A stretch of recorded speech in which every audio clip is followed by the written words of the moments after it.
Saudara yang dikasihi Tuhan, mari kita persiapkan hati dan pikiran kita untuk kita menyambut firman Tuhan. Terlebih dahulu kita bersatu hati berdoa. Allah Bapa yang Maha Baik, Allah yang menjadi penguasa atas seluruh keberadaan hidup kami pada saat ini Tuhan kembali memohon hikmat bimbingan kuasa Roh-Mu yang kudus saat kami hendak merenungkan firman Tuhan, agar hanya sabda-Mu lah yang benar-benar menopang hidup kami dan memberikan kepada kami pedoman yang sesuai dengan nama Yesus Kristus Tuhan dan Juru Selamat kami mohon urapilah kami dengan hikmat. Amin. Filipi 1 ayat 21 sampai dengan ayat yang ke-30 akan saya bacakan bagi kita sekalian. Karena bagiku hidup adalah Kristus dan mati adalah keuntungan. Tetapi jika aku harus hidup di dunia ini, itu berarti bagiku bekerja memberi buah. Jadi, mana yang harus kupilih? Aku tidak tahu. Aku didesak dari dua pihak. Aku ingin pergi dan diam bersama-sama dengan Kristus, itu memang jauh lebih baik. Tetapi, lebih perlu untuk tinggal di dunia ini karena kamu. Dan dalam keyakinan ini, taulah aku akan tinggal dan akan bersama-sama lagi dengan kamu sekalian, supaya kamu makin maju dan bersukacita dalam iman, sehingga kemegahanmu dalam Kristus Yesus makin bertambah karena aku, apabila aku kembali kepada kamu. Hanya hendaklah hidupmu berpadanan dengan Injil Kristus, supaya apabila aku datang, aku melihat, dan apabila aku tidak datang, aku mendengar bahwa kamu berdiri teguh dalam satu roh dan sehati sejiwa berjuang untuk iman yang timbul dari berita Injil, dengan tiada digentarkan sedikit pun oleh lawanmu.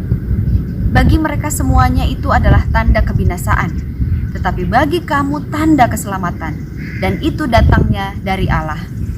Sebab kepada kamu dikaruniakan bukan saja untuk percaya kepada Kristus, melainkan juga untuk menderita untuk Dia dalam pergumulan yang sama seperti yang dahulu kamu lihat padaku dan yang sekarang kamu dengar tentang aku. Demikian firman Tuhan. Bapak Ibu saudara dikasihi Tuhan, pada kebaktian minggu kita sudah menerima dan merenungkan firman Tuhan tentang bagaimana kita diajak untuk selalu belajar mengucap syukur dalam segala situasi. Belajar dari kisah bangsa Israel yang bersungut-sungut saat berada dalam satu situasi persediaan makanan mereka habis, dan kemudian mereka menuntut pemeliharaan dari Tuhan. Namun sayangnya tuntutan mereka itu harus jatuh ke dalam dosa karena mereka terlalu meniadakan dan bahkan terlalu mengabaikan kisah dan perjalanan hidup mereka yang seharusnya membuat mereka mampu untuk tetap berpengharapan dalam iman bahwa Allah Maha Kuasa pasti juga adalah Allah yang mampu untuk memberikan mereka makanan. Karena baru saja kan mereka berhasil untuk menyeberang sungai Laut Teberau, lalu kemudian mereka juga berhasil untuk lepas dari kejaran tentara Firaun, dan mereka sangat bersukacita dalam hal itu. Tapi ketika mereka berhadapan dengan kekurangan makanan, mereka kemudian jatuh kembali, tidak memiliki pengharapan dan bersungut-sungut. Itu adalah lawan dari sikap bersyukur. Orang yang bersyukur itu orang yang mampu untuk mengingat dan memelihara ingatan yang baik tentang kasih Allah dalam dirinya sendiri. Dan pada saat ini kita diajak untuk melanjutkan perenungan kita pada satu sikap bersyukur yang seharusnya kita pelihara baik-baik. Karena ternyata saat kita tidak mampu untuk memelihara sikap bersyukur, ada begitu banyak perubahan kehidupan yang terjadi, membuat kita justru malah jatuh juga ke dalam sikap sungut-sungut. Tidak selamanya kita mudah untuk bersyukur. Sederhananya seperti itu. Bapak Ibu, apa sih yang membuat kita sulit untuk mempertahankan sikap untuk terus bersyukur? Salah satunya adalah ketika kita tidak memiliki tujuan yang jelas, tidak memiliki tujuan yang kuat, sehingga saat situasi berubah, saat kita justru malah harusnya kuat karena pengalaman-pengalaman iman kita bersama dengan Tuhan, tapi situasi kemudian membuat kita menantang iman kita jadi hilang arah tujuan. Nah, kita belajar dari apa yang dialami oleh Rasul Paulus. Apa yang dialami oleh Rasul Paulus adalah ketika dia memperkenalkan pengalaman imannya dari balik penjara. Dia mengirim surat kepada jemaat di Filipi, dan dengan ayat yang terkenal di ayat yang ke-21, bagi kita sekalian juga pasti sering mendengarkannya, bahwa ini adalah pernyataan Rasul Paulus mengatakan, kalaupun aku hidup adalah bagi Kristus, tapi kalau aku mati itu adalah keuntungan. Orang yang mengatakan sebegitu beraninya antara hidup dan mati hanyalah untuk Kristus, itu adalah orang yang benar-benar memiliki tujuan hidup yang sudah jelas. Dengan kata lain, di sini Rasul Paulus memiliki tujuan hidup yang sudah sangat benar-benar terfokus hanya untuk Kristus saja.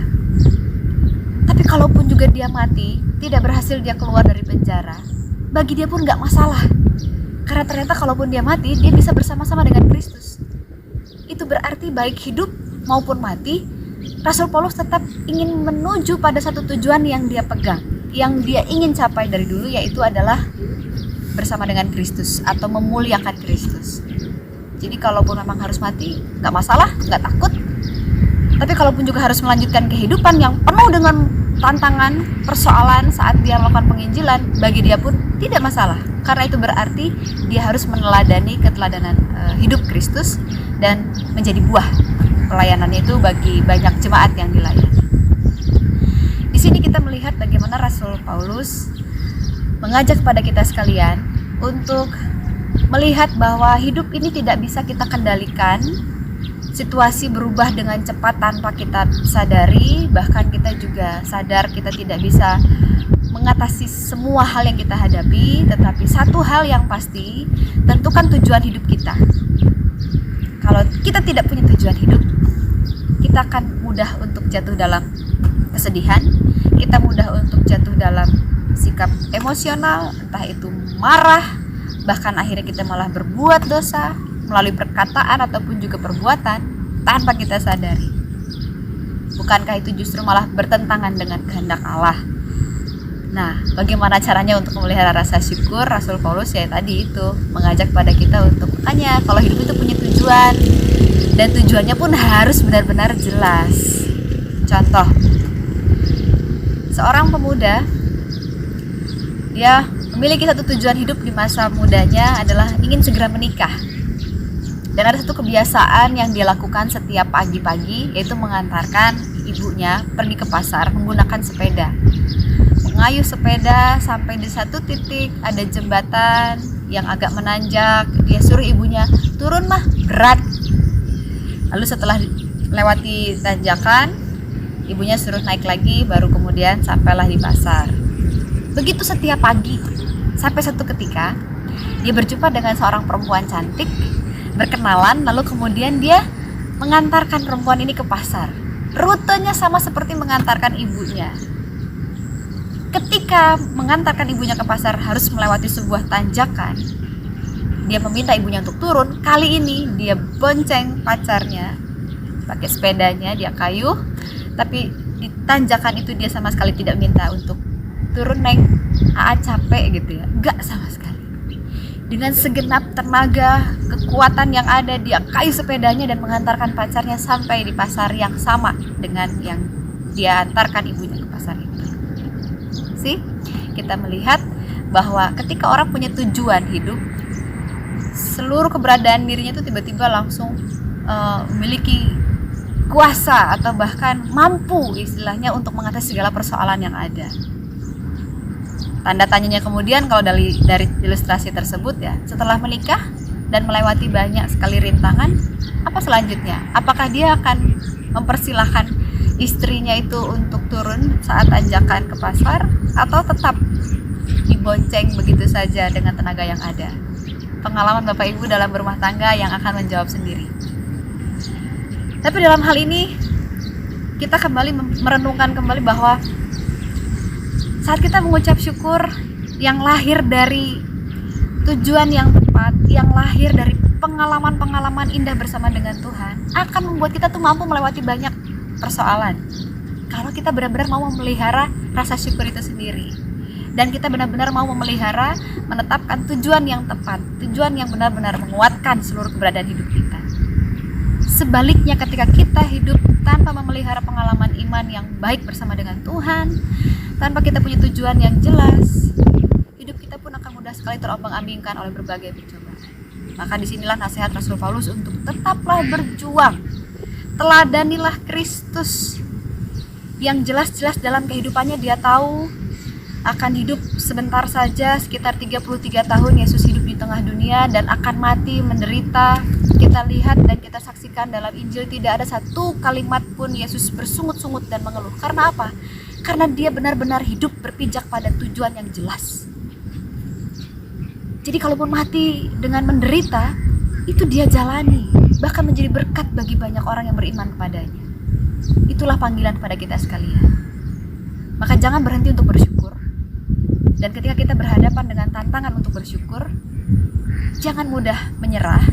Tetaplah teguh. Karena apa? Karena kita juga harus menetapkan tujuan kita, tujuan hidup kita semua, seperti Rasul Paulus lakukan. Dan semoga keteladanan Rasul Paulus ini menjadi berkat bagi kita sekalian, untuk kita tetap mampu untuk belajar bersyukur dan juga menetapkan tujuan yang baik dalam hidup kita. Tuhan Yesus memberkati. Amin.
Mari kita bersatu hati di dalam doa untuk menyerahkan rasa syukur kita atas persembahan yang kita himpun, bahkan yang akan kita serahkan kepada gereja. Di dalam doa sekaligus kita tutup kebaktian kita. Mari kita berdoa. Bapa yang Maha Kasih, Allah yang memelihara kami dengan sabda-Mu dan dalam persekutuan, Kami sungguh mengucap syukur ya Tuhan, kasih-Mu tidak pernah habis dalam kehidupan kami. Bahkan Engkau juga yang memelihara kami sebagai gereja dengan segala hal yang kami perlukan melalui bentuk pelayanan, persekutuan, dan kesaksian yang kami upayakan. Kiranya hanya demi kemuliaan nama-Mu lah ya Tuhan, pada kesempatan saat ini kami menyerahkan persembahan dan akan kami serahkan pada gereja untuk dikelola menjadi berkat bagi setiap pelayanan yang kami upayakan. Dan pada saat ini kami sadar dalam segala kelemahan kami, Engkau adalah Allah yang senantiasa mengerti dan mencukupkan segala hal yang kami perlukan dalam segala pergumulan hidup kami. Maka kiranya dengan kuasa-Mu ya Tuhan, Engkau membimbing kami dengan kasih-Mu sehingga setiap persoalan-persoalan kehidupan yang kami jalani, Engkau boleh memberikan pada kami hikmat untuk kami dapat melihat, merasakan, dan mendengar bimbingan Tuhan, sehingga kami tetap mampu merasakan syukur dan sukacita oleh karena Tuhan Maha Hadir dan memberikan kepada kami segala hal yang terbaik. Kami hendak menetapkan setiap perjalanan kehidupan kami hanya untuk kemuliaan nama-Mu ya Bapa di dalam Yesus Kristus, sehingga ketika kami menetapkan tujuan hidup kami hanya kepada-Mu saja, segala persoalan dan segala situasi kehidupan kami yang berubah, kami percaya akan dapat kami lewati. Maka di dalam nama Yesus Kristus, segala permohonan dan ucapan syukur kami arahkan dan kami serahkan dalam segala kerendahan hati kami. Terpujilah nama-Mu ya Tuhan yang juga telah memberkati persekutuan secara daring pada saat ini, dan kami akhiri dengan permohonan berkat yang berasal dari Tuhan. Kasih karunia dari Allah Bapa di dalam Yesus Kristus dan persekutuan kita dengan Roh-Nya yang kudus memampukan kita untuk senantiasa hidup menuju tujuan yang sesuai dengan kehendak-Nya dari saat ini sampai selama-lamanya. Amin.